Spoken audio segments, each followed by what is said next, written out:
Hello guys, do you know that how to solve these kind of questions? Actually you must be thinking that there is digit also, but how to solve A B C D? So how to solve them? You just need to concentration. Okay, so just look at here, 4p into q plus r. So how to solve it? Okay, so just look at here, you just have to do, पहले हम इसका multiply इसमें करेंगे और उसके बाद हम फिर इसका मल्टीप्लाई इसमें करेंगे. ओके, अब आपको सिर्फ ध्यान से देखते रहना है. You just need to give your 100% concentration hair.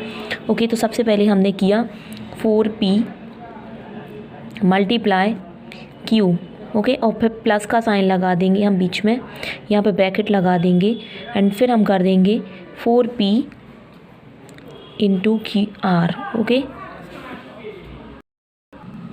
So now what will happen, 4p into Q, तो क्या आ जाएगा यहाँ पे 4pq plus 4p into r, so here will be 4pr. okay, and now it won't be solved, so it would be the answer of this question. okay, यदि ये यहाँ पे और आगे सॉल्व हो रहा होता, बिकॉज यहाँ पे 4 तो दोनों में कॉमन है, बट यहाँ से सॉल्व नहीं हो सकता है. ओके, तो it would be it's answer. अगर यहाँ पे ये सेम होते टर्म तो फिर ये ऐड होने के चांसेस थे. like this only we can solve these all questions.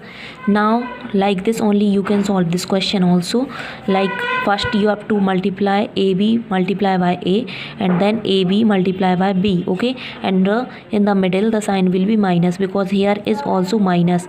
okay, so what will we do, ab multiply a, here minus ab multiply b. okay, and now you can solve here ab multiply a.